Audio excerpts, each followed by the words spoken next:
तो मोहन, कैबिनेट की बैठक खत्म हो चुकी है और बैठक से जुड़ी जानकारी मंत्री कैलाश विजयवर्गीय दे रहे हैं। क्या कुछ कह रहे हैं, आइए आपको सुनवाते हैं।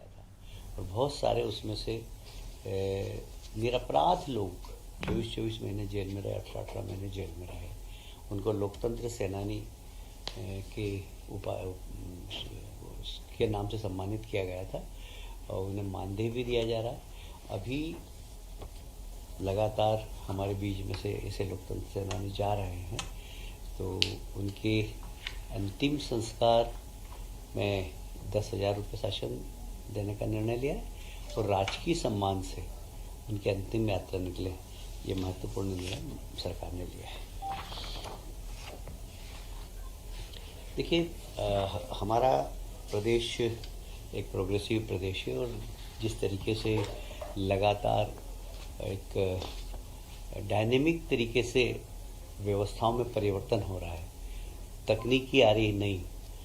कभी किसी ज़माने में आईटी का इतना उपयोग नहीं होता था, आजकल आईटी का उपयोग होता है। उस हिसाब से अब हमारे कार्य आवंटन में भी उन सब चीज़ों को ध्यान में रखते हुए अभी हमने अलग अलग विभागों के कार्य आवंटन की व्यवस्था को सुधारा है, परिवर्तन किया है, जिससे कि और तेज गति से काम हो सके।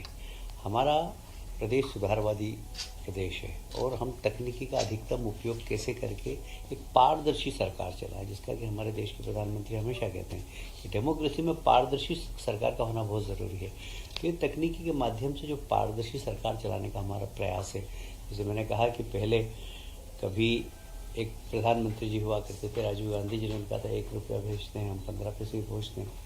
अब 10 तारीख को 1900 करोड़ रुपए का बटन दबाएंगे हमारे प्रदेश के मुख्यमंत्री और 1900 करोड़ रुपए हमारी बहनों के खाते में पहुंच जाएगा।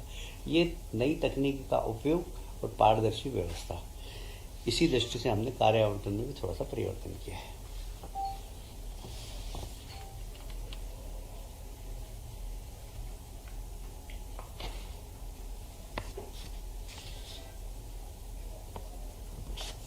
अभी आप जानते हैं कि मैंने जैसे कहा कि नई तकनीकी, अब ई कैबिनेट, इसमें हम पेपरलेस व्यवस्था चाह रहे हैं।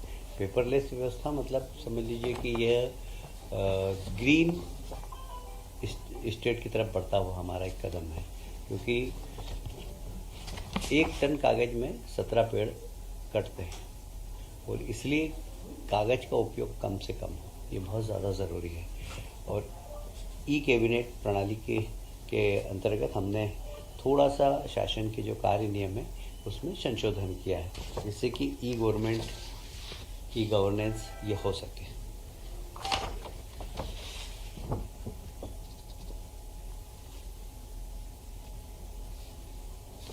आप सभी जानते हैं कि किसी भी देश के लिए बजट एक बहुत प्रमुख होता है। हमारे यहाँ वित्त विभाग की 2 संस्थाएं थी, FMIS और EPAU। ये इकोनॉमिक पॉलिसी इनपुट देने का काम करती थी। कुल मिलाकर बजट अच्छा बने, बजट आधुनिक तकनीकी से बने, और इसलिए दोनों संस्थाओं को मिलाकर एक जी हाँ PMU के गठन का अनुमोदन किया है।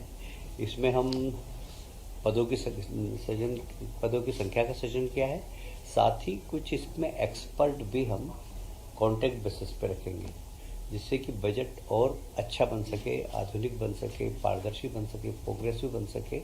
और साथ में सरकार के बजट की व्यवस्थापन का भी, कई बार हमें लोन लेना है, लोन लेने के लिए क्या क्या हमें सावधानियां रखना है, ये सब गाइड करने का काम ये PMU करेगा, वित्त विभाग।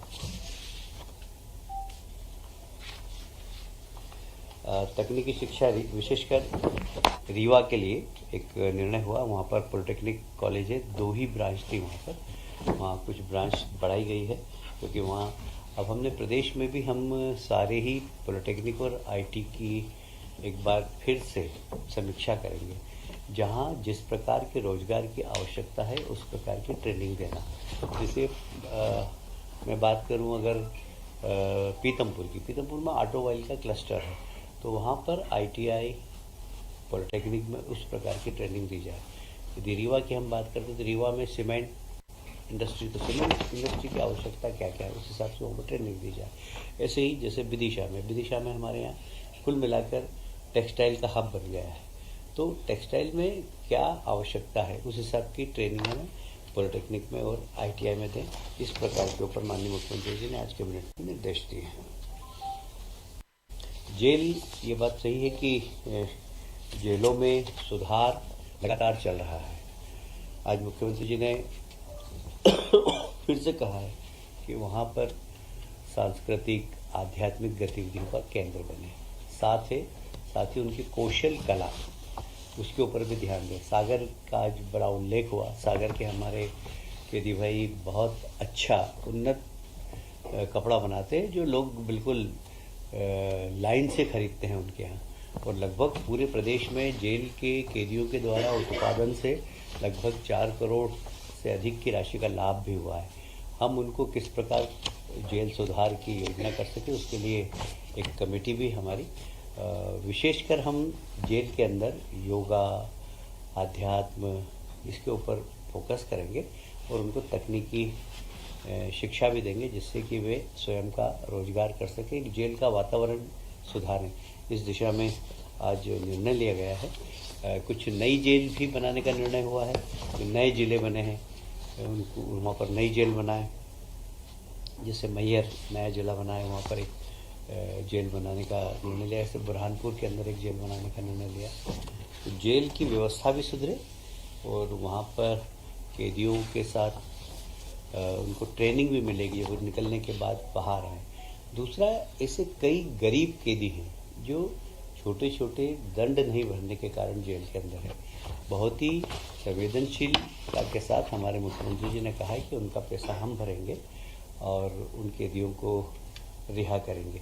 और साथ ही 15 अगस्त में भी अभी ऐसे कैदी जो ओल्ड एज के हैं, जिनकी लंबी सज़ा हो गई है, उनको भी मुक्त करने का निर्णय लिया।